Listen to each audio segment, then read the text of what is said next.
kondisi kematian orang-orang yang disayangi. Nah, itu juga akan memberikan kondisi tekanan psikologis pada anak. Ya. Kita harus memberikan dukungan psikologis awal untuk membantu risiko-risiko lebih lanjut yang berdampak pada perkembangan mental. Oke.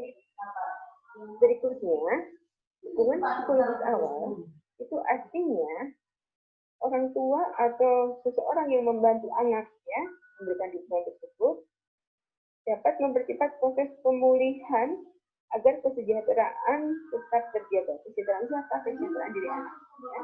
Kalau misalnya anak ini dibiarkan begitu saja, ya, kemudian dia berkutat atau dia dalam situasi yang tidak mengenakan dalam kurun waktu yang panjang, ya, pasti anak ini juga akan mengalami resiko kesehatan mentalnya terganggu. Ya. Apalagi nanti misalnya orang tua atau lingkungan di rumah tidak memberikan fasilitasi atau berkembang secara optimal, banyak larangan-larangan yang tidak logis, yang tidak bisa dipahami oleh anak, itu juga akan memperlambat proses pemulihan kesejahteraan psikologis. Makanya ini perlu diberikan dan yang kita lakukan. Apa sih manfaat keterampilan dukungan psikologis awal bagi orang tua? Ya? Mengapa sih kita mengajarkan atau menginformasikan, ya, mengedukasi orang tua terkait arti penting dukungan psikologis awal? Ya. Pertama, orang tua diharapkan memiliki kemampuan dan cara untuk mengelola situasi sulit. Ya. Nah, kalau orang tua sudah memiliki kemampuan dan cara untuk mengelola situasi sulit, ya, pasti hal ini dapat membantu untuk mendampingi anak saat menghadapi kesulitan. Nah, kondisi ini juga menjadi bagian dari solusi di keluarga yang akan mengembangkan kemampuan empati. Orang tua nggak cuek, orang tua nggak abai terhadap kondisi yang dialami oleh anak. Ya. Ayah bunda, memang tampaknya di sekitar kita sudah mulai banyak kasus-kasus yang muncul akibat dari orang tua abai terhadap kondisi psikologis anak. Ayah bunda masih ingat anak umur 15 tahun yang membunuh anak umur 5 tahun yang ternyata juga menjadi korban pelecehan seksual? Masih ingat ada peristiwa itu? Masih, Bun. Masih, ya? Iya. Samping kantor. Kenapa? Di samping kantor. Oh, di samping kantor Bapak kejadiannya itu? Iya, Ibu. Dekat-dekat kantor. Oke, dekat kantor ya. Dan ternyata memang anak ini tidak dekat dengan orang tuanya, ya. Orang tuanya tidak tahu, sampai tidak tahu bahwa anak ini mengalami kondisi tekanan psikologis yang luar biasa, sehingga kompensasinya adalah melakukan tindakan-tindakan yang di luar nalar sebagai anak remaja. Ya. Jadi situasi ini bisa muncul pada siapa saja, kapan saja. Ya.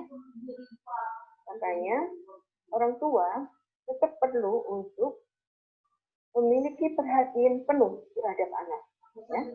Dan perhatian penuh adalah bagian dari dukungan psikologis awal. Ya. Karena situasi sulit datang tidak pernah zona tempat, waktu, situasi, dan kondisi.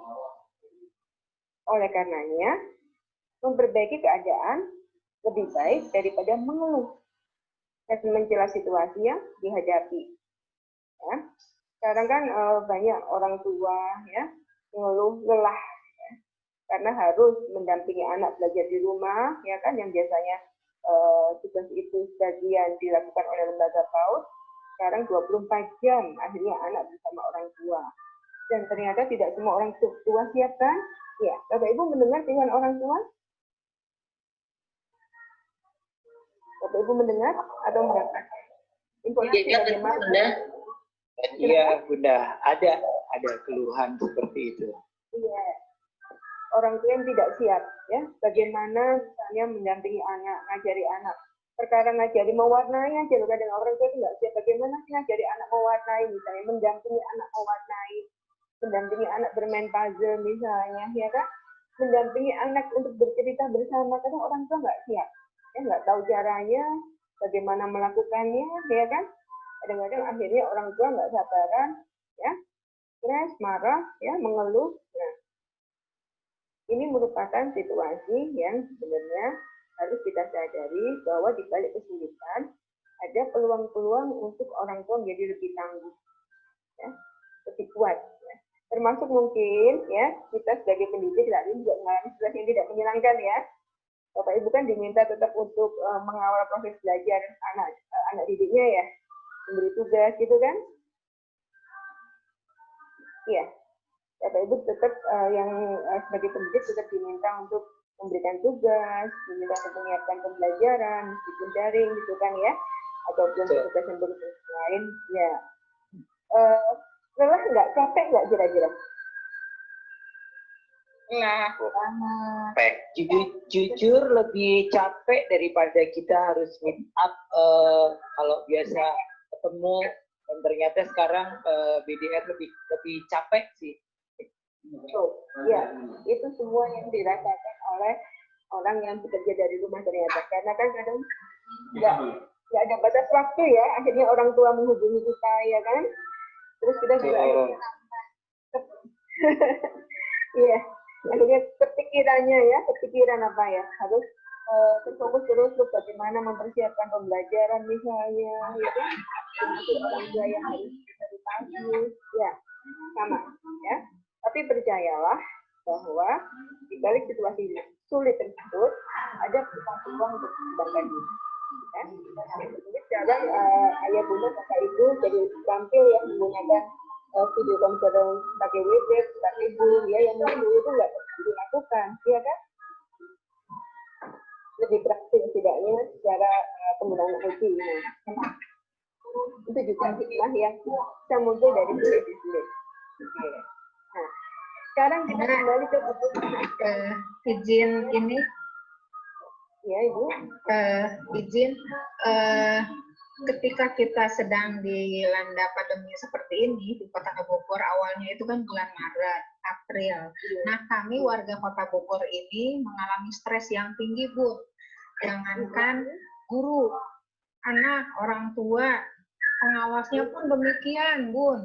Bahkan di kantor pun demikian, stres yang tinggi, boro-boro mau menangani orang lain. Tapi ketika kita setelah tenang, baru kita dapat melaksanakan seperti ini. Setelah saya mendapatkan bimbingan seperti bagaimana cara menangani seperti ini, coba ikutnya itu pada tahap yang pertama yang mungkin tahap-tahap stressing kita yang tingginya itu agak berkurang gitu dibandingkan kalau sekarang kan memang sudah walaupun angka COVID-nya masih naik tapi tetap stresnya itu agak-agak turun dibandingkan dengan bulan-bulan yang lalu. Demikian, Bun. Terima kasih. Iya, bagaimana melakukan dukungan psikologis awal? Langkah-langkah yang bisa kita lakukan adalah ya, yang pertama, kenali dan beri perhatian pada anak. Perubahan-perubahan apa yang terjadi. Seseorang yang mengalami kondisi stres, ada perubahannya. Ya, tiba-tiba gampang marah, gampang tersinggung, ya, selera makan turun, tubuh ini rasanya lelah, terus meskipun tidak kerja keras ya, padahal di rumah saja justru kita tuh gampang lelah gitu kan, garing aja, rebahan aja maunya, ya. Nah, perubahan-perubahan ini harus kita kenali juga pada anak, ya. Apa sih yang tidak biasa muncul, yang sekarang muncul saat anak berada pada situasi pandemi COVID, ya. Apa yang terlihat berbeda dari biasanya, ya. Ini untuk membantu orang lain sebelum kita mengidentifikasi permasalahan apa yang dialami. Ya. Kita bisa mengembangkan empati di sini. Kita memiliki kepekaan. Ya. Jadi kalau kasus misalnya anak yang dari remaja yang membunuh anak kecil itu tentunya sudah ada perubahan-perubahan fisik, anak yang jadi pemurung, malas bergaul dengan orang lain, ya kan, jadi sensitif, malas keluar kamar misalnya. Harusnya itu sudah ada tanda-tanda yang bisa diamati kalau orang lain itu peka. Ya. Ada kasus juga, ayah bunda masih ingat ya, anak yang disodomi oleh petugas guru atau petugas yang di sekolah, salah satu sekolah internasional di Jakarta. Iya bunda, JIS di Ya. Jakarta Utara itu bunda. Iya. JIS, Iya. JIS namanya JIS sekolah. Jakarta International School. Ada penjaringan. Ya, kita fokus ke masalahnya ya sebagai contoh. Sebenarnya itu orang tua sudah peka, ada perubahan-perubahan dari si anak ini. Dan guru itu sebenarnya harusnya sudah peka. Kok tiba-tiba dari kamar mandi, anak ini menunjukkan sikap yang murung, yang gelisah, cara jalannya berbeda misalnya. Ya, menyatakan guru tidak peka dan orang tua tidak peka, baru sekian lama saat intensitas stresnya, tekanannya kuat, baru kemudian muncul dan orang tua baru sadar. Ya. Memang keterlambatan itu juga berisiko dalam proses bagaimana kita membantu anak. Kalau kita sedini mungkin sudah tahu, pasti ini tidak akan berlarut-larut. Nah, ini yang harus dibekalkan ke orang tua, ya, atau orang yang membantu orang lain. Kenali perubahannya. Ya. Jadi perhatian apa yang menunjukkan ciri-ciri seseorang mengalami kondisi stres. Tadi di atas sudah kita bahas, ciri-cirinya adalah adanya perubahan secara fisik, psikologis, ya, termasuk perubahan secara sosial. Ya. Berikutnya kita harus identifikasi hal-hal yang bisa kita kontrol dan hal-hal yang tidak bisa kita kontrol. Ya. Di mana kita bisa membantu anak-anak ini. Ya. Ayah bunda, situasi stres kadang muncul dari faktor-faktor eksternal dan internal. Ya. Ada faktor eksternal yang tidak bisa kita kontrol dan ada faktor eksternal yang bisa kita kontrol. Baiknya, ada faktor internal yang bisa kita kontrol, ada faktor eksternal yang bisa kita kontrol. Ya. Nah, hal-hal yang bisa kita kontrol adalah bagaimana misalnya kita menyediakan makanan-makanan atau konsumsi asupan bagi anak, ya, sehingga asupan ini memberikan dampak kesehatan fisik, sehingga anak-anak tidak berisiko mengalami kondisi penurunan daya tahan tubuh. Ya, ini bisa kita kontrol misalnya. Dan makan itu tidak harus yang berharga mahal, ya, tidak yang kandungan gizinya memadai. Ya. Kemudian pola asuh kepada anak, ini juga hal yang bisa kita kontrol. Apakah kita reaktif, apakah kita pemarah, ya, apakah kita jadi orang tua yang otoriter misalnya menuntut pada anak. Ya. Kemudian reaksi di atas komentar orang lain, nah ini juga bisa kita kontrol. Misalkan bapak ibu membuat status gitu ya, kemudian dikomen oleh orang lain, ya, tapi kita terpancing, ya, reaksi kita itu kan bisa kita kontrol sebenarnya atas respon yang diberikan oleh orang lain. Kemudian melakukan hal yang disenangi atau tidak disenangi dan kemudian ada kondisi yang nggak bisa kita kontrol, suasana hati anak, selera makan anak. Faktor-faktor ini bisa kita kombinasi, ya, kita perhatikan untuk membantu anak-anak yang mengalami kondisi stres. Ayah bunda, kadang-kadang anak-anak stres juga akibat faktor-faktor yang tidak bisa dikontrol. Ya. Misalnya postingan di sosial media, dan menjadi jarang dampak di sosial media. Biasanya yang nggak bisa kita kontrol adalah suasana hati anak, ya, terus komentar orang lain. Seringkali kan kita mendengar ada orang-orang dewasa sekitar anak yang mengomentari anak-anak kita, ya, misalnya, kamu tuh nakal banget, kamu tuh kok gendut, misalnya, kulitmu tuh hitam misalnya. Nah, itu kan hal yang menimbulkan kondisi tidak nyaman, ya, pada anak. itu nggak bisa. Dia nggak apa-apa bilang. Kita harus pahami situasi ini, kita kenali situasi apa yang berkembang di sekitar.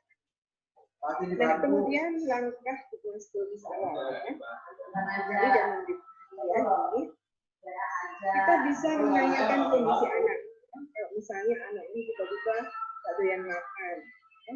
Tiba-tiba jadi pemurung, tiba-tiba jadi mudah marah, ya. Kemudian bangun kelekatan atau kedekatan dengan dia. Ayah bunda, kondisi pandemi COVID ternyata memberikan hikmah tersendiri. Yang dulunya mungkin orang tua tidak banyak menghabiskan waktu bersama anak, ternyata dengan kondisi ini peluang itu jauh lebih besar, ya. Asal orang tua tidak mampu memanfaatkannya. Dan kemudian akhirnya orang tua asik sendiri dengan dunianya, ya. Kegiatan sendiri itu enggak. Tapi justru dengan kondisi ini ada juga di peluang orang tua bersama. Kita bisa membangun situasi di mana anak-anak itu merasa dekat dengan orang. Kita bisa membangun kegiatan, menciptakan kegiatan, baca bersama, dongeng, atau bermain bersama.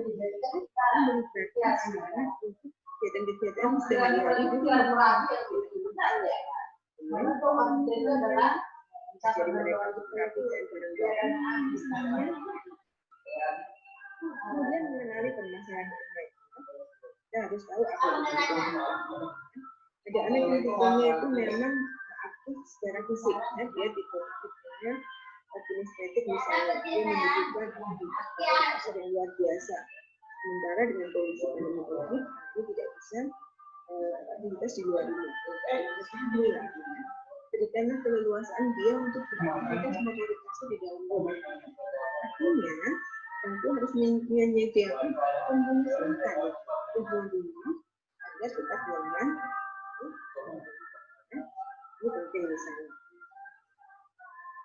Kemudian yang kedua, ini juga hal yang harus atau yang perlu kita lakukan untuk membantu orang lain, ya. Jadi yang pertama kita mengenali, ya. Kemudian membangun kedekatan, ya. Kemudian rasa bisa berempati dengan orang lain, ya, sehingga orang lain bisa percaya. Kuncinya adalah orang lain bisa percaya, sehingga kita bisa membantu orang tersebut untuk mengatasi permasalahannya. Setelah kita mampu mengenali kebutuhan atau kondisi orang lain, yang kedua adalah mendengar. Secara psikologis, ketika orang itu didengarkan, itu adalah langkah awal untuk menurunkan ketegangan. Karena ketika orang meluapkan, ya, mengekspresikan perasaannya, itu tidak ada satu tahap kelegaan, secara emosional terjadi sesungguhnya. Ada penurunan ketegangan ketika seseorang mampu mengekspresikan, mengutarakan perasaannya. Oleh karenanya, jadilah kita pendengar yang baik bagi orang lain, bagi anak-anak kita yang bermasalah. Mendengar beda dengan mendengarkan, ya. Kalau mendengarkan, tadi mungkin Bu Sri juga sudah memberikan materi ini. Pentingnya komunikasi salah satunya adalah kemampuan mendengarkan. Secara psikologis, ketika orang didengarkan, ya, hanya didengarkan, nggak usah direspon yang baik, didengarkan saja dengan baik, ya, nyimak ketika orang lain berbicara dan kita menyimak, itu lawan bicara kita itu merasa dipercaya, merasa nyaman, dan merasa mendapatkan tempat. Dan itu akan membangun rasa percaya dirinya, rasa aman, dan rasa nyaman. Makanya kadang-kadang psikolog itu kerjanya cuma mendengarkan, ya. Kadang-kadang saya itu hanya mendengarkan orang curhat, orang cerita, gitu kan. Ya sudah saya dengarkan, saya direspon, gitu kan. Ternyata dia sudah lega sendiri. Akhirnya kesimpulannya dia sendiri bisa menemukan solusinya, gitu loh. Ya, ada insight, ada pencerahan untuk anak-anak ini juga ternyata bisa menurunkan ketegangan. Ya. Jadi ketika orang anak itu didengarkan, disimak, ya, direspon dengan tepat, itu akan menurunkan ketegangan yang dialami oleh anak. Ya. Iya, Bapak Ibu. Fase yang kedua adalah kita mendengarkan apa yang dirasakan, apa yang dialami oleh anak. Nah, ini sebenarnya bisa dilatihkan pada siapapun, ya, kemampuan mendengarkan orang lain dengan langkah-langkah mendengarkan yang baik, sama fokus pada kawan bicara, ya, pada kita tidak melakukan aktivitas lain yang mengganggu proses mendengarkan. Secara rinci ada di sini. Cara mendengarkan, ya, sediakan waktu yang cukup, tidak terburu-buru. Ya. Tanpa sadar, ya, seringkali orang tua itu begini, lagi ngobrol sama bapak. Ya, misalnya lagi ngobrol, cepet-cepet, udah kamu apa cepetan. Ini mama mau dengarkan. Belum tidak begitu gitu ya, kan ya repot, kan ya nggak nyaman buat si anak ya. Belum mama sudah, mama ini segera berangkat. Cepetan dong, kamu mau perlu apa? Cepetan dong, kamu mau perlu apa? Nah, dia membuat anak, mama itu mau mendengarkan apa enggak sih? Oleh karenanya, untuk mendengarkan anak, ya, yang bisa membantu kondisi kelegaan, ketegangan psikologisnya adalah mendengarkan dengan waktu yang cukup. Jadi kalau kita nggak punya waktu yang banyak, tergesa-gesa ya, tidak kita nggak mendengarkan. Nanti kita alokasikan secara khusus seperti itu. Ya, misalnya kita malam mau tidur, kita santai, gitu ya, kita bisa memberikan waktu yang cukup untuk mendengarkan. Ya. Kemudian berikutnya adalah diam dan simak apa yang dikatakan. Tidak terburu-buru untuk memberi simpulan sebelum anak menyelesaikan apa yang diutarakannya. Ya, seringkali orang tua itu terburu-buru. Contohnya, anak bercerita, mama, aku tadi di sekolah, terus orang tua yang langsung menolak. Iya, mama sudah tahu tadi lo butuh cerita. Nah, itu tidak asik, tidak menyenangkan, tidak memberikan rasa nyaman bagi anak. Belum sudah diinterupsi, sudah diberi simpulan. Sebaliknya, kita harus diam dan menyimak apa yang dikatakan, dan bahasa tubuh kita menunjukkan bahwa kita itu menyimak.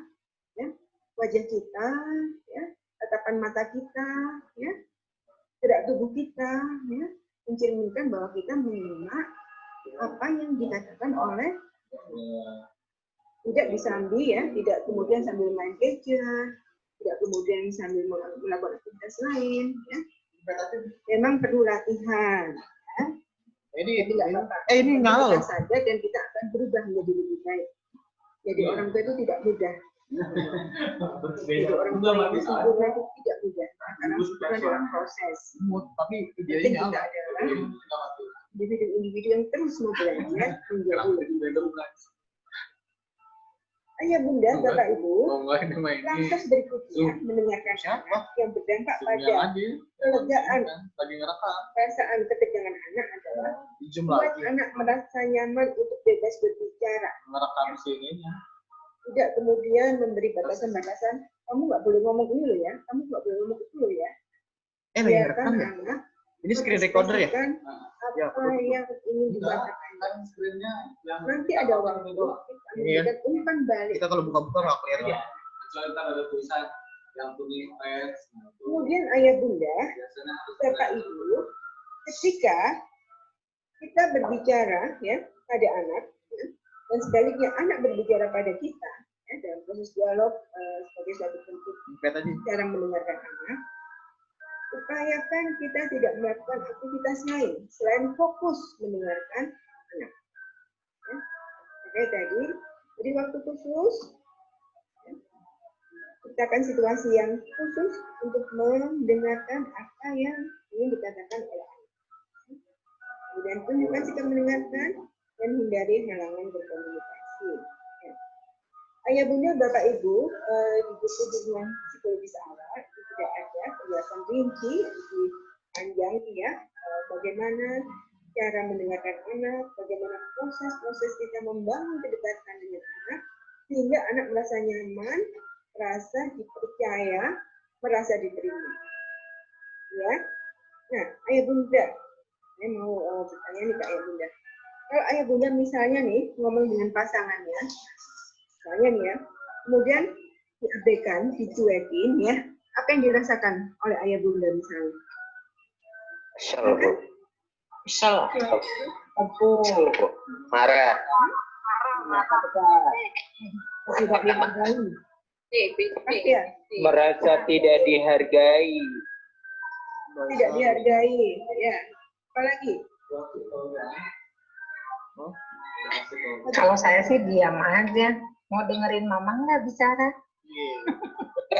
Ibu Bagus anak. Sampai di sini kalau nggak didengerin. Putus asa. Ngambek aja ya. Kesel ya, sama.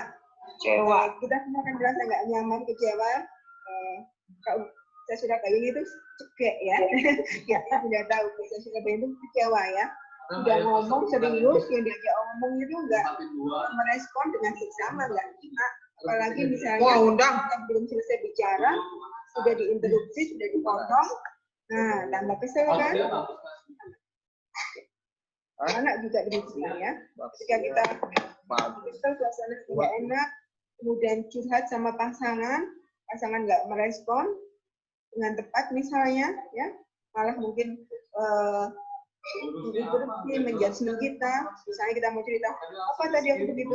Malah kamu biasa aja sih. Allah kata-kata itu sederhana ya. Nah, tapi kan nggak nyaman buat kita ya. Sama. Makanya ketika Makanya dulu Bunda lagi pacaran ya. Kenapa Bun? Makanya dulu pacaran.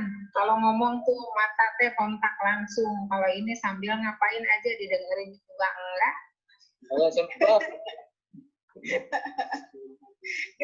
Keselkan ya Bun kalau begitu ya. Sebenarnya Bunda pengen nggak kayak masa pacaran dulu lagi? Oh tuh. Kayaknya nggak bakal terulang deh. Tidak curhat nih. Lewat waktunya, Bu. Oke.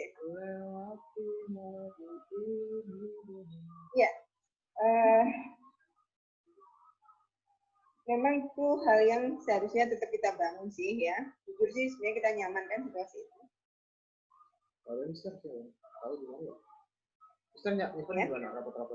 Tapi nggak apa-apa, kita berproses ya. Baik. Rapat di PKBM. Gede. PKBM. Cus. Mohon maaf, Bunda. Iya. Boleh. Ya, mendengar ya, kemudian kita menerima dan berbicara pada anak. Oke. Nah, kemudian sudah kita mendengarkan, kita melakukan apa yang bisa kita berikan informasi pada anak.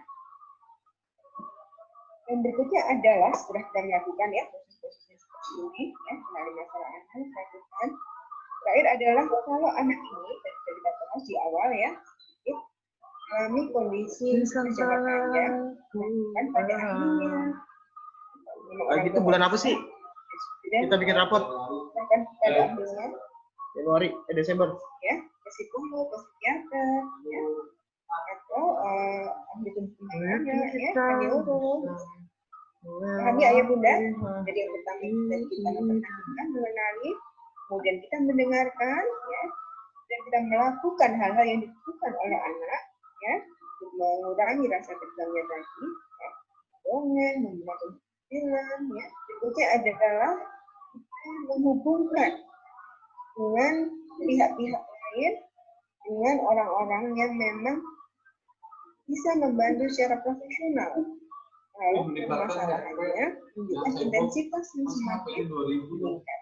Misalnya dia nggak dari rumah dan sebagainya, ya kita harus mencoba pendukung. khusus misalnya, ataupun psikolog kalau perlu konseling. Oke, Ayah Bunda, itu tadi adalah contoh aktivitas yang bisa kita lakukan sebagai bentuk dukungan psikologis awal. Ya. Ayah Bunda menjadi teman sekaligus sahabat bagi anak dalam situasi apapun, termasuk pada saat pandemi ini akan membangun kelekatan dan kepercayaan anak terhadap orang tuanya dan lingkungan luar di luar dirinya. Oke, Ayah Bunda, ini adalah materi tentang dukungan psikologis awal. Ya. Yang mana, Mister? Saya ulang dari depan. Apa yang kita bahas hari ini? Yang pertama tadi. Mana coaching? Masalah yang Mungkin ada.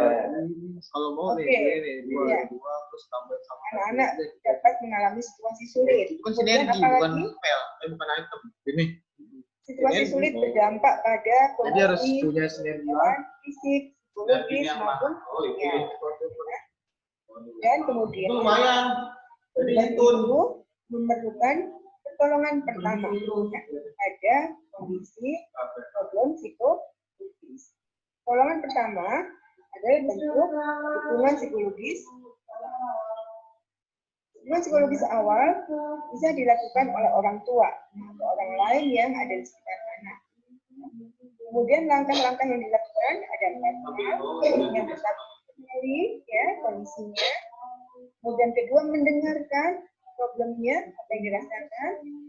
Langkah ketiga adalah melakukan tindakan yang mengurangi ketegangan pada anak.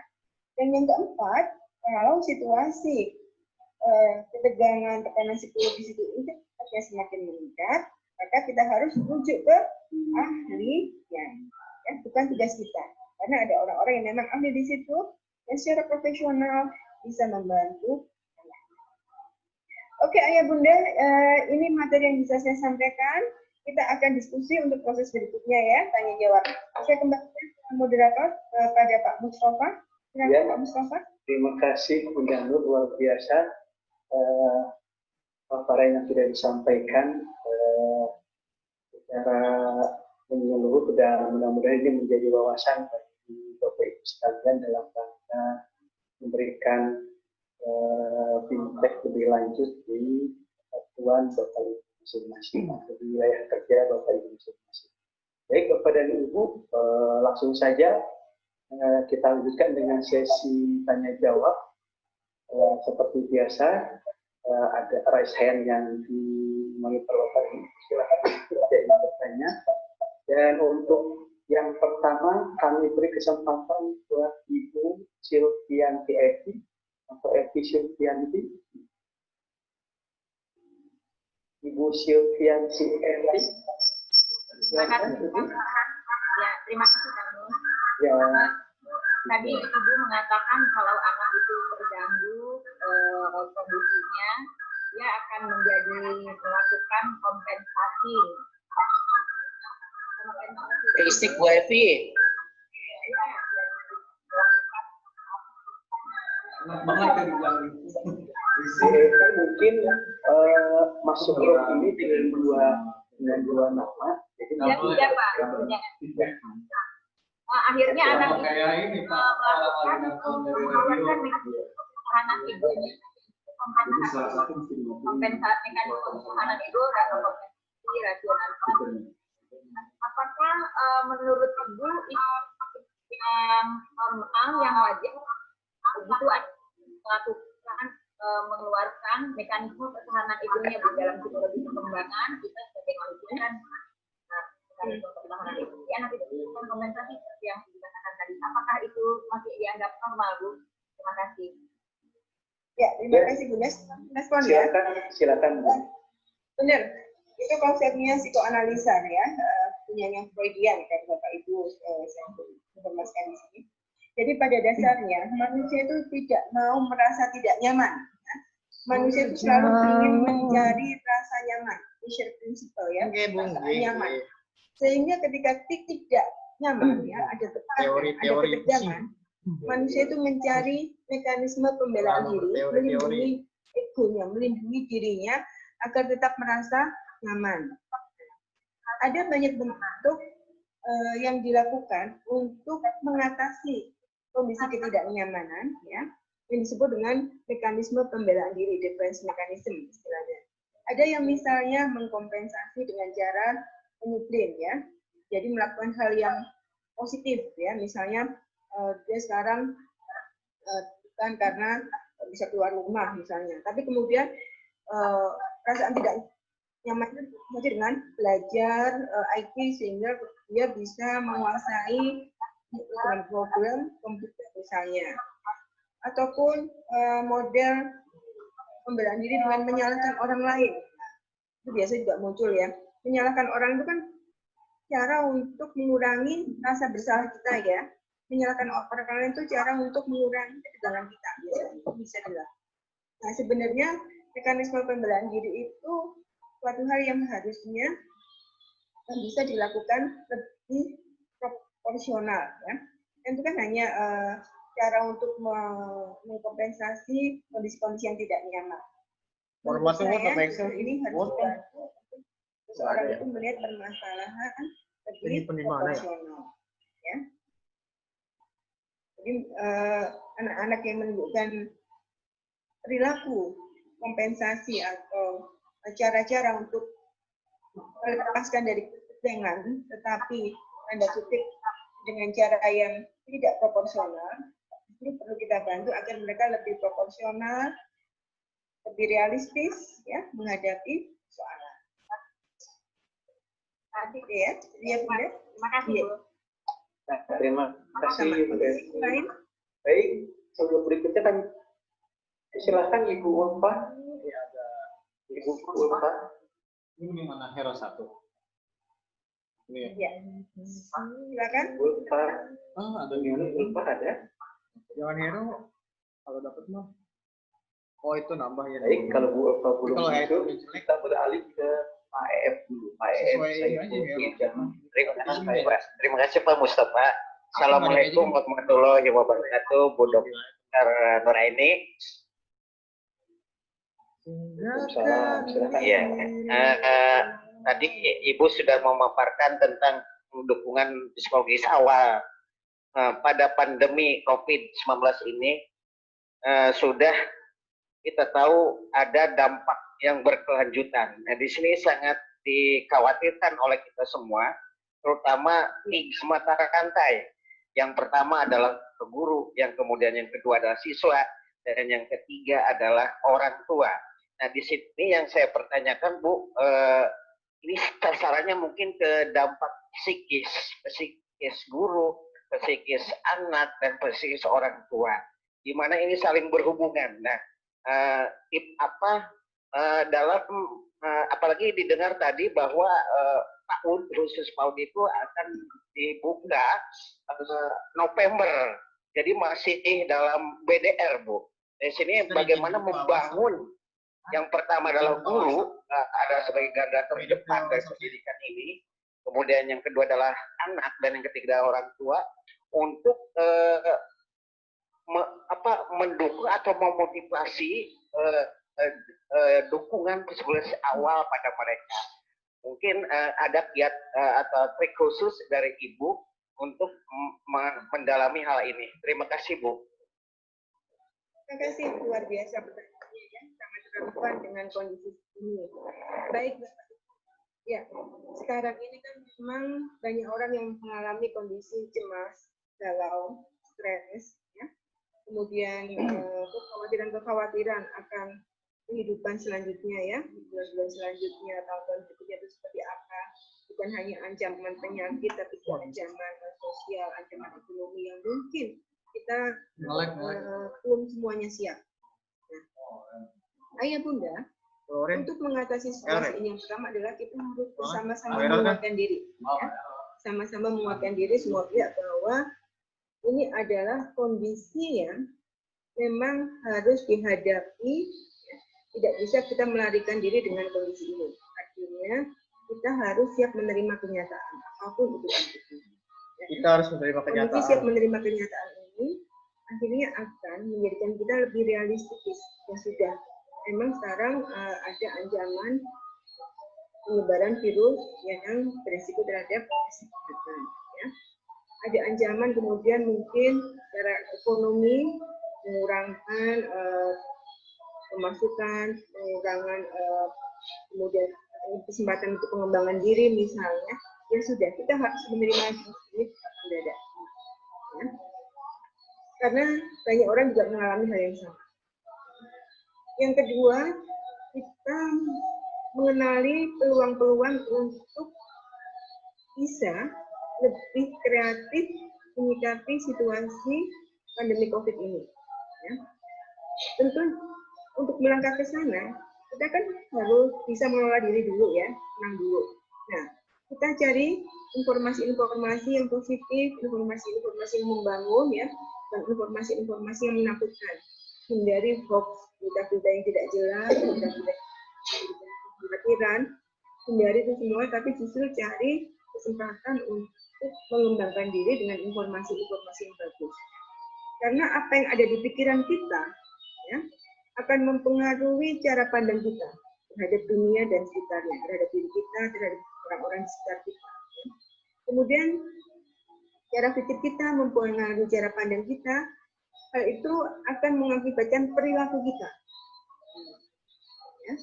Kalau kita dapat informasi negatif terus, gitu ya, ini nggak bakal kita sampai 2 tahun masih ada virus, nanti bagaimana sekolah, ya, bagaimana kita nggak punya mobil, bagaimana nanti fasilitas-fasilitas sekolah dan sebagainya dalam kurun waktu yang lama dibiarkan begitu misalnya ya, ada kondisi-kondisi yang harus perawatan ekstra misalnya.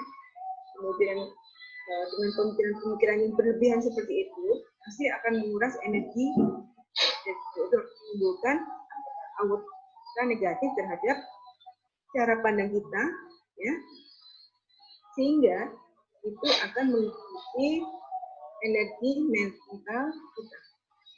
Oleh karenanya, justru dengan kondisi ini, ya Bunda, kita cari peluang, ya, kita cari cara untuk kreatif. Ya.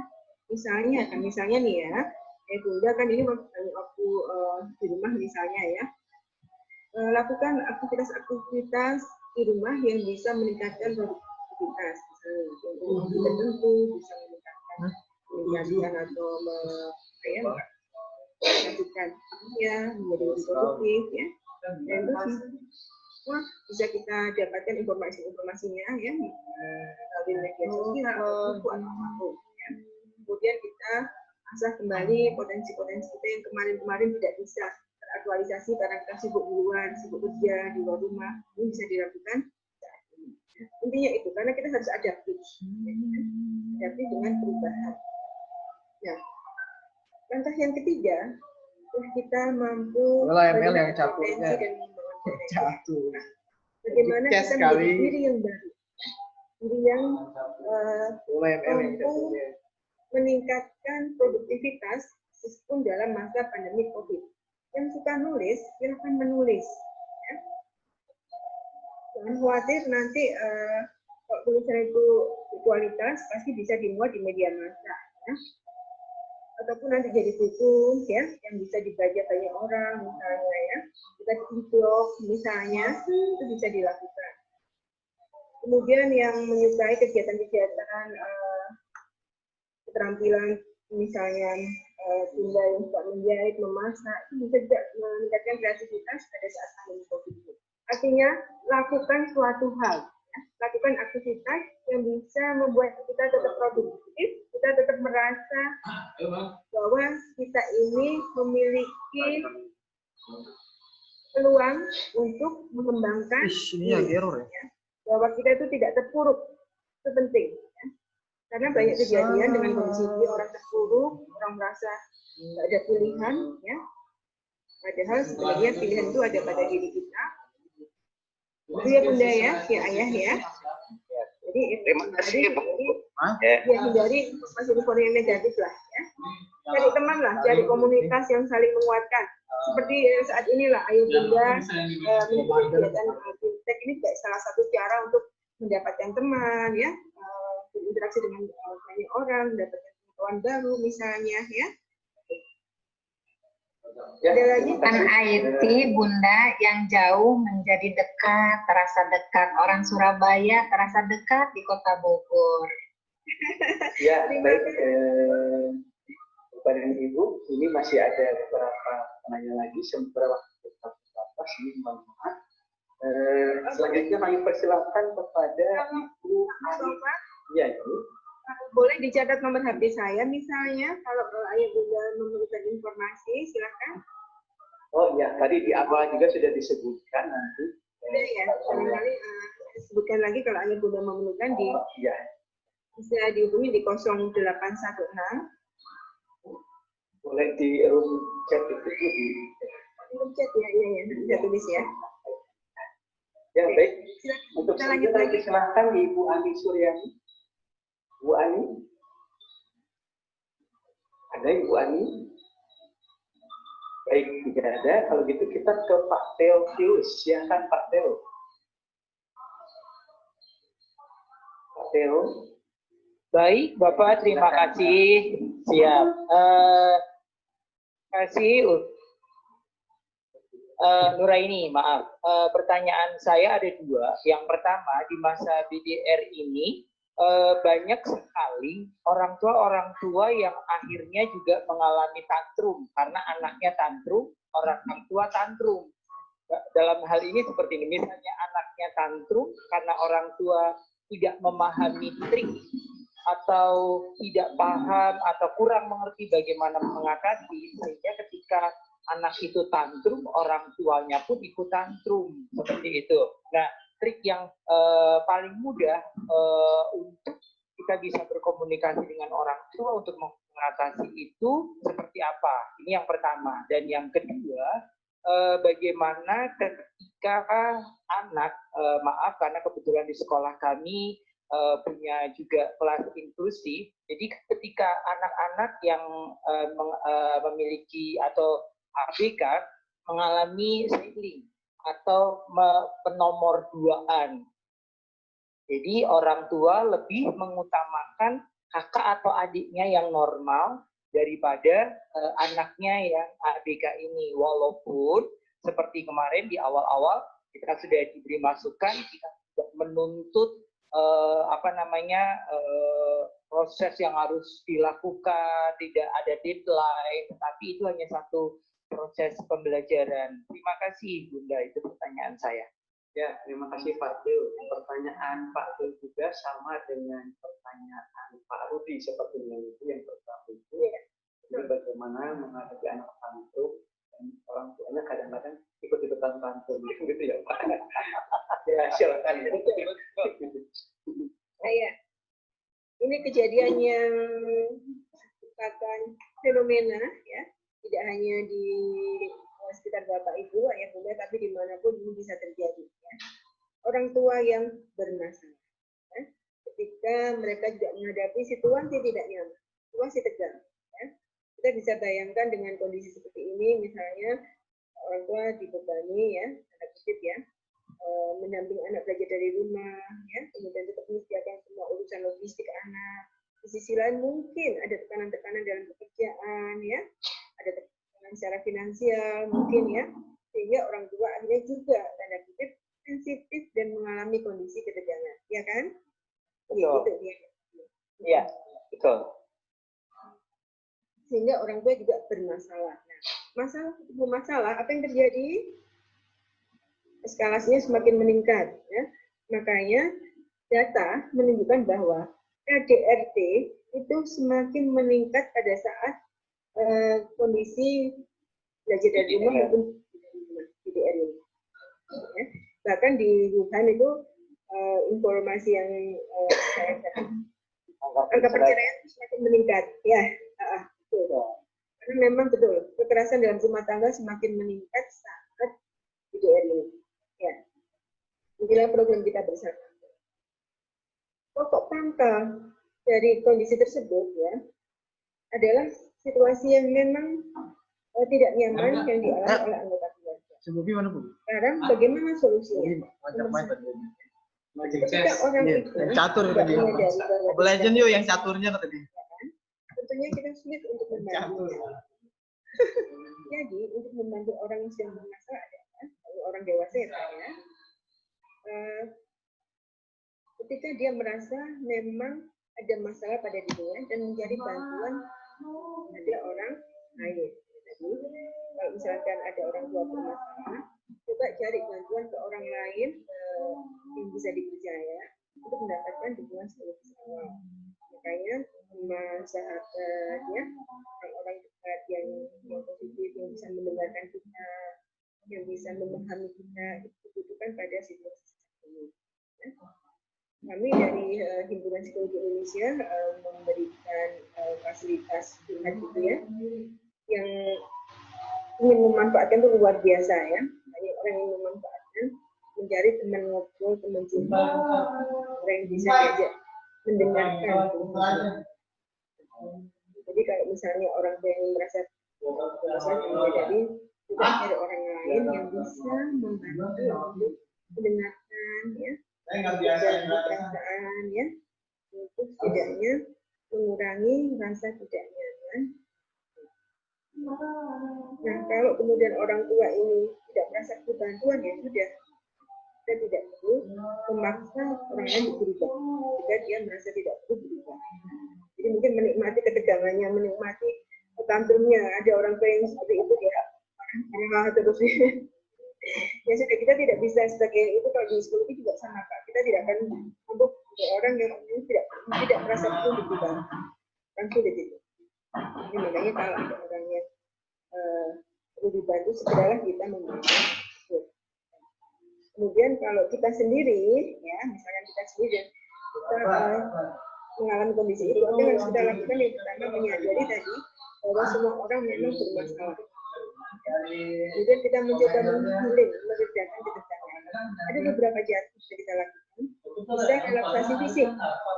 Apa relaksasi fisik? Bapak Ibu harus hitung dengan waktu dan kualitas yang baik, ya, waktu yang cukup dan kualitas yang baik, ya. Itu diperlukan untuk mengurangi ketegangan, ya. Karena kelelahan fisik, ya, kurang tidur atau kualitas tidur kurang baik itu akan memicu, ya, kondisi mudah stres atau mudah tersinggung. Ya. Kemudian tetaplah melakukan rutinitas, ya, aktivitas rutinitas di rumah. Yang biasanya misalnya pagi harus ngantor dan sebagainya, ya tetap pagi bangun, kemudian menyiapkan apa yang perlu dikerjakan dari rumah, ya. Ya tetaplah misalkan harus pakai baju kantor, pakailah baju-baju yang menunjukkan bahwa Bapak Ibu siap untuk bekerja di rumah. Ya. Karena ritme itu juga akan mengkondisikan kita. Tapi kalau kita ingin menghabiskan waktu rebahan atau ya itu juga akan membuat kita tidak nyaman. Jadi tetaplah melakukan aktivitas secara rutin dari rumah. Kemudian bagaimana anak berkebutuhan khusus yang mendapatkan perlakuan berbeda dari orang tua. Sama, ini juga masalah orang tua. Orang tua yang tidak paham bahwa anak berkebutuhan khusus itu jauh lebih sensitif daripada anak yang tidak berkebutuhan khusus. Jadi kalau ada anak berkebutuhan khusus juga dilakukan berbeda, itu jauh lebih terasa, ya, jauh lebih peka merasakan perbedaan itu daripada anak tua. Artinya orang tua perlu diedukasi, perlu diberi informasi bahwa anak berkebutuhan khusus juga memerlukan perlakuan hubungan yang sama dengan anak-anak yang tidak berkebutuhan khusus. Dengan cara yang berbeda pastinya, ya. Nah, ini perlu diedukasi dan diinformasikan ke orang tua. Itu mungkin yang bisa saya sampaikan, Bapak Ibu. Terima kasih, Bunda. Ada lagi mungkin? Ya Bunda, apa cukup waktunya? Ini udah jam 13 lebih, di jam Surabaya 13 lebih 43 menit. Apakah saya mengambil jam waktu untuk narasumber? Kenapa? Ya. Ya. Oke, Mustafa mungkin ini udah melewati ya, pasti yang nanti tidak bisa mengambil. Silakan. Ya, terima kasih. Ya, terima kasih Ibu Mundanur. Bapak Ibu sekalian, sekali lagi kami mohon maaf karena memang seyogyanya waktu yang diberikan untuk sesi ini adalah sampai pukul 13.30 dan sekarang kita sudah melewati batas waktu 12.41 sehingga dengan sangat menyesal Bapak Ibu yang sudah mengajukan pertanyaan melalui chat belum semuanya bisa terjawab. Secara umum Bunda Nur Aini sudah menjelaskan apa yang dimaksud dari pertanyaan-pertanyaan Bapak. Baik, kepada Ibu, saya lagi mohon maaf dan terima kasih atas partisipasi yang luar biasa dari kita ini di sesi dukungan psikologis anak. Di akhir saya kesimpulan bahwa yang pertama, memang di masa pandemi COVID ini permasalahan anak dengan orang tua menjadi sangat kompleks, sehingga ada anak yang terkadang menjadi stres, kemudian anak marah-marah, kemudian anak galau, bahasa sekarang, dan sebagainya, sehingga berdampak pada orang tuanya juga menjadi emosional, menjadi gelisah dan sebagainya. Untuk itu, bagaimana peran orang tua di dalam dukungan psikologi awal ini? Karena orang tua bisa menjadi sahabat, menjadi teman yang bisa mendengarkan apa yang dialami oleh anak, menjadi teman curhat bagi anak sehingga kegalauan anak itu bisa terselesaikan, minimal anak mengurangi beban stresnya selama.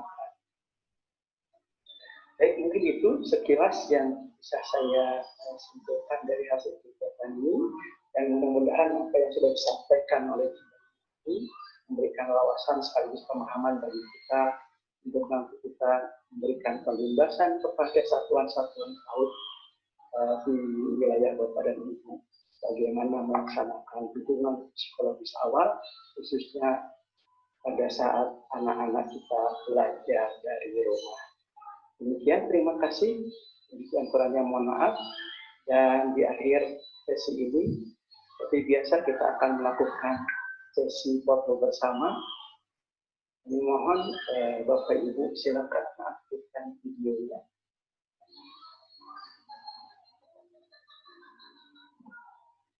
Dan mohon maaf Bunda Nur, sesinya ditutup dulu agar bisa.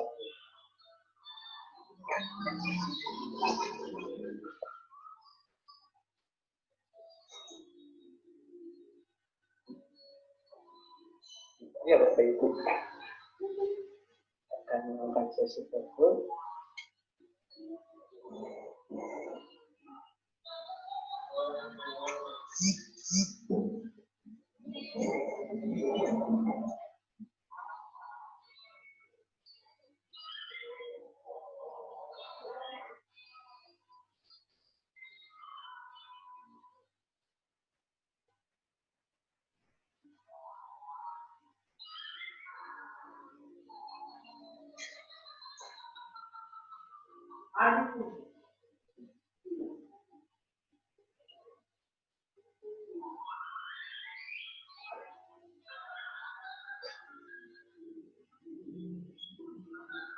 Satu, dua, tiga.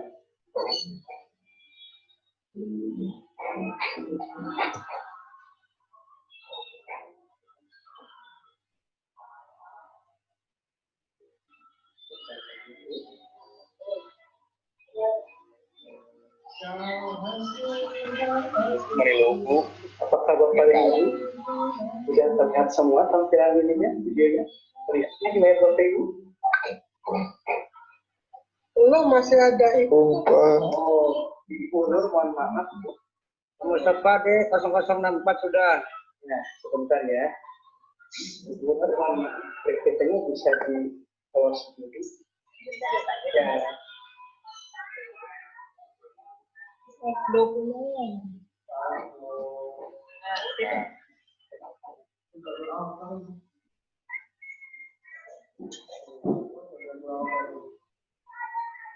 Bawah itu.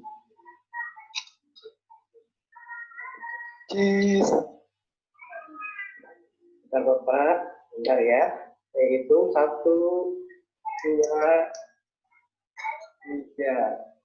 Sebentar Pak ya. Kemudian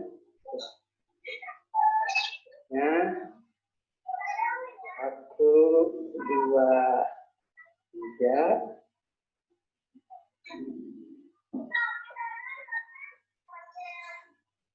Nah, 1, 2, 3.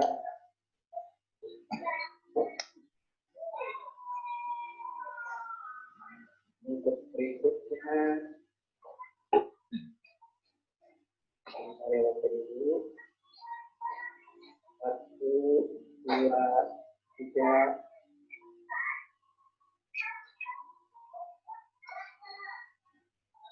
Kemudian untuk berikutnya